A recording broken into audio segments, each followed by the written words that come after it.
Assalamualaikum warahmatullahi wabarakatuh. Selamat siang, selamat berjumpa kembali dalam kuliah kali ini.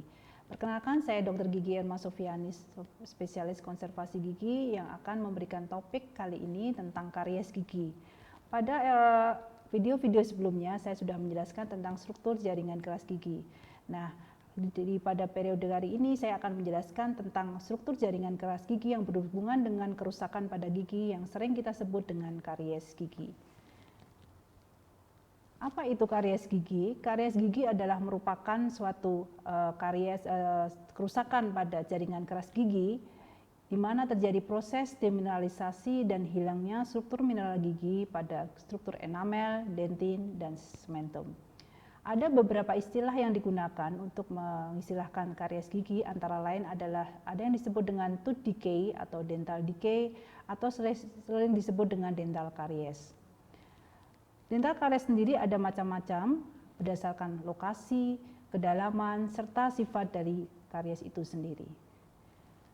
Di sini kita bisa memahami bahwa karies berdasarkan lokasi ada beberapa lokasi yang mungkin bisa terjadi karies. Yang pertama adalah permukaan halus pada gigi, di mana permukaan yang halus ini memang bisa terjadi karies, walaupun mungkin prevalensinya jauh lebih sedikit dibandingkan pada permukaan-permukaan yang lain.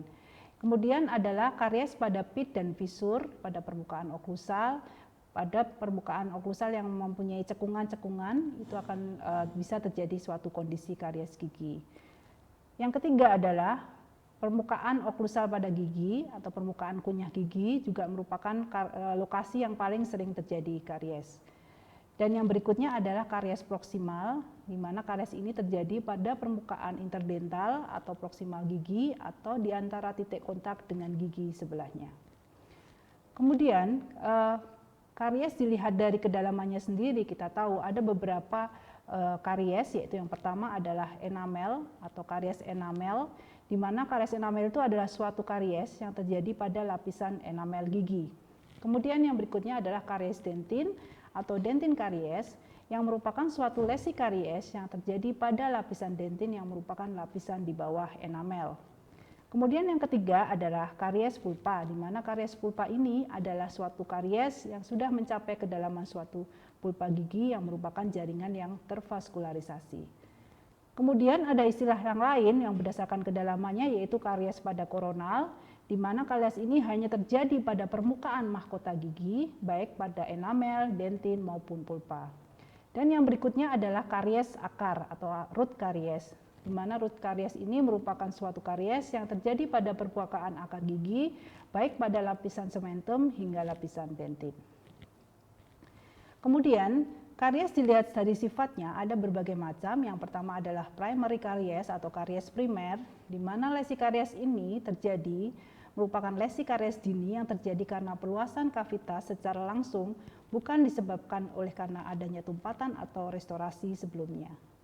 Yang berikutnya adalah secondary karies atau karies sekunder, yang sering disebut juga dengan recurrent karies, yang merupakan lesi karies yang terjadi pada permukaan tumpatan atau restorasi sebelumnya. Kemudian yang ketiga, karies berdasarkan sifatnya yang disebut dengan residual karies, di mana residual karies itu adalah lesi karies yang terjadi kembali akibat pada pembersihan atau ekskavasi sebelumnya yang tidak dilakukan dengan bersih pada saat dilakukan restorasi. Berikutnya adalah lesi karies yang terkavitasi, di mana lesi karies yang terjadi karena rusaknya jaringan keras gigi atau terjadi karena lubang atau kavitas. Kemudian ada istilah yang lain, yaitu non-kavitasi karies atau white spot, di mana lesi karies ini terjadi bukan karena adanya suatu kavitas. Kemudian ada lesi karies yang bersifat aktif, di mana lesi karies yang bersifat aktif ini terjadi secara aktif atau mengalami demineralisasi yang secara progresif. Kemudian yang terakhir adalah inaktif lesi karies inaktif, di mana lesi karies yang inaktif ini terjadi secara lambat. Karies terjadi tapi aktivitasnya bisa terhenti sehingga sering disebut dengan arrested karies. Dan rampant karies merupakan suatu lesi karies aktif yang meluas dan terjadi pada beberapa gigi.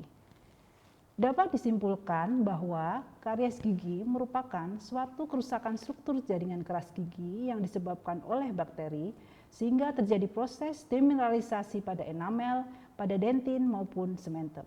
Karies gigi ini bisa terjadi pada semua permukaan gigi yang dilihat berdasarkan lokasi, kedalaman, dan sifatnya.